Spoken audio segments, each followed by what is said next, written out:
এর শপথ, ইন্নাল ইনসানা লাফি খুসরিন, নিশ্চয়ই মানুষ ক্ষতিগ্রস্ত। যারা সময়কে কাজে লাগাতে পারে নাই তারা ক্ষতিগ্রস্ত, ভয়ঙ্কর ক্ষতি। 10,000 কোটি টাকা ক্ষতি হয়ে গেলে আফসোস নাই, দিতে 10 মিনিট লাগবে না আল্লাহ।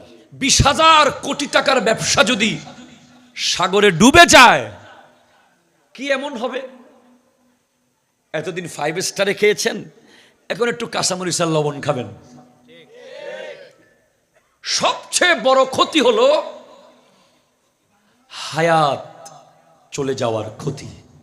আপনাকে এদিকে 20,000 কোটি টাকা দেব আর এদিকে একদিন হায়াত বেশি দেব, অথবা একদিন যে চলে গেছে সেটা ফেরত দেব,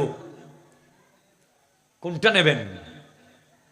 আল্লাহওয়ালা বান্দা বলবে, আমি 30শে নভেম্বর যে চলে গেছে এটা ফেরত চাই, আমার এই টাকার দরকার নাই।